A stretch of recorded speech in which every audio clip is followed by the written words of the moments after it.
এই জায়গাটা রাত হলেই দেখা যায় অনেক ভয়ঙ্কর ভয়ঙ্কর আত্মা। এক কথায় এই জায়গাটা বাংলাদেশের মধ্যে সবচেয়ে ভয়ঙ্কর জায়গা। এই জায়গাটায় মানুষ যদি কখনো ভুলেও প্রবেশ করে সে নাকি কখনো এখান থেকে ফিরে আসতে পারে না।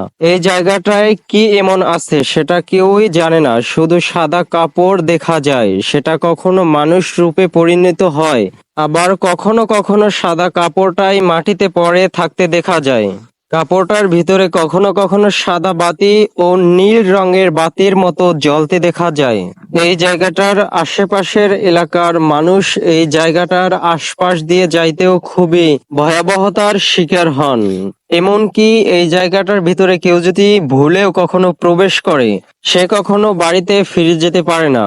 এই জায়গাটা অবস্থিত বরিশালের একটি গ্রামে। প্রতিদিনের ব্রেকিং নিউজ পেতে আমাদের চ্যানেলটি সাবস্ক্রাইব করে আমাদের সাথেই থাকুন।